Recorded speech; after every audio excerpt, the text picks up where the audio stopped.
Good morning बच्चों। इस video में अब हम ये सीखने की कोशिश करेंगे कि वेक्टर क्वांटिटी बोलते किसको हैं। जब भी बच्चों मैं क्लास लेना चालू करता हूं, मेरा हर बच्चों से पहला क्वेश्चन रहता है कि वेक्टर क्वांटिटी बोलते किसको हैं। ओके, तो यही क्वेश्चन आप लोग के लिए भी है। आप 1 मिनट टाइम लो और प्लीज डिफाइन करने की कोशिश करो कि वेक्टर क्वांटिटी बोलते किसको है। ओके, तो वेरी गुड, आई होप आपने ट्राई किया होगा।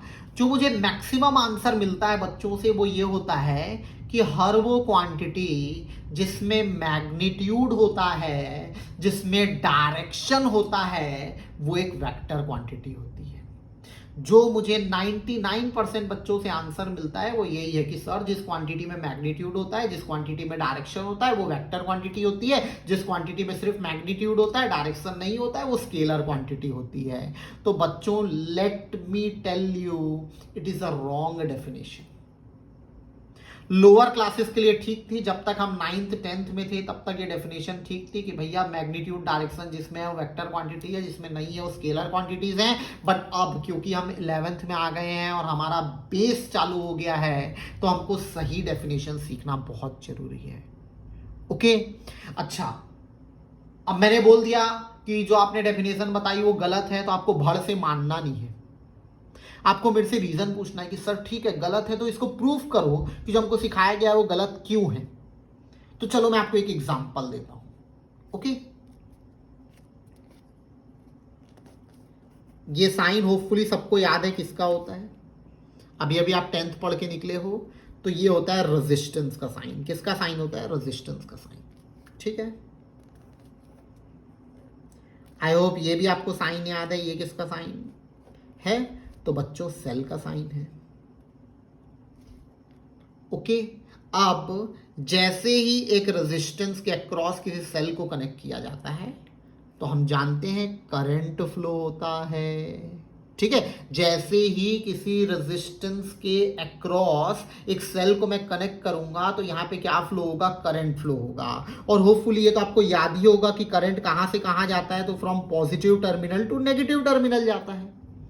ओके, करंट कहां से कहां जाता है? कन्वेंशनल करंट पॉजिटिव टर्मिनल से होते हुए कहां जाता है? नेगेटिव टर्मिनल की तरफ जाता है।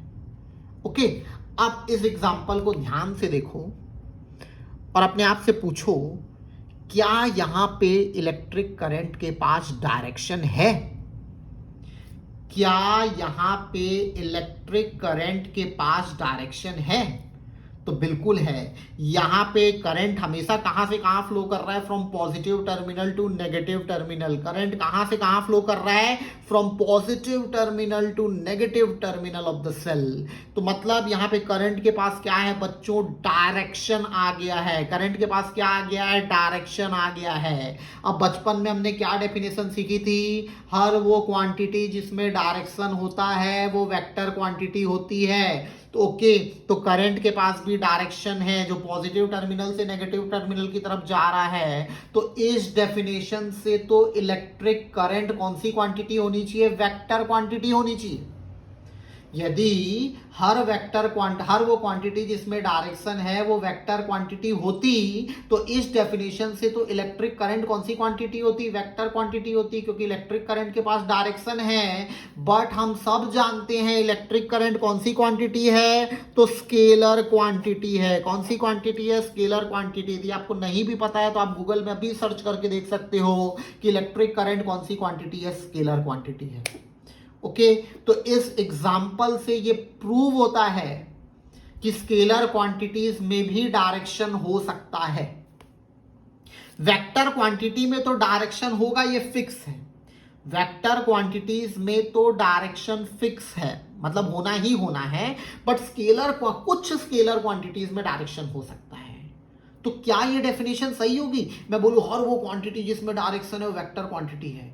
यदि ये डेफिनेशन सही होती तो इलेक्ट्रिक करंट भी मेरी कौन सी क्वांटिटी हो जाती? वेक्टर क्वांटिटी हो जाती। बट इलेक्ट्रिक करंट कौन सी क्वांटिटी है? स्केलर क्वांटिटी है। इसका मतलब जो डेफिनेशन बच्चों हमको बचपन में पढ़ाई गई है उस डेफिनेशन में कुछ ना कुछ गलती है। ओके, तो पहली चीज मैं चाहता हूं आप ध्यान से सुनो, एकदम मन लगा के। वेक्टर क्वांटिटीज में डायरेक्शन होगा। वेक्टर क्वांटिटी में डायरेक्शन होगा, ये फिक्स है। बट हर क्वांटिटी जिसमें डायरेक्शन हो, वो वेक्टर हो, ऐसा जरूरी नहीं है। ये एक छोटा सा पॉइंट है जो ऑर्डिनरी बच्चे को एक्स्ट्रा ऑर्डिनरी बच्चा बनाता है। ओके, तो मैं इस पॉइंट को लिखने की कोशिश करता हूं। ओके, देखेंगे, every vector quantity will have a direction, ये तो फिक्स है। every vector quantity will have a direction, but every quantity having directions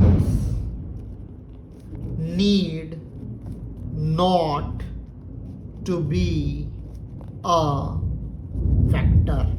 हर वो क्वांटिटी जिसमें डायरेक्शन हो वो वेक्टर हो, ऐसा जरूरी नहीं है। इसका बेस्ट एग्जांपल अभी मैंने आपको डिस्कस किया, इलेक्ट्रिक करंट। इलेक्ट्रिक करंट कौन सी क्वांटिटी है बच्चों? स्केलर क्वांटिटी है, बट उसमें डायरेक्शन है।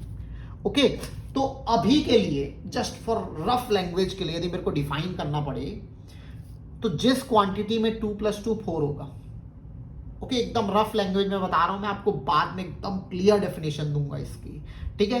हर क्वांटिटी जिसमें 2 + 2 4 होना फिक्स है, वो स्केलर क्वांटिटीज है। जिसमें आप एल्जेब्रिक एडिशन फॉलो करोगे, बोले तो आप वो एडिशन फॉलो करोगे जो आप बचपन से करते हुए आ रहे हो, वो स्केलर क्वांटिटीज है। वो क्वांटिटी जिसमें 2 + 2 4 हो भी सकता है और नहीं भी हो सकता है, वो क्वांटिटी जिसमें 2 + 2 4 हो भी सकता है और नहीं भी हो सकता है, वो वेक्टर क्वांटिटीज है, ठीक है।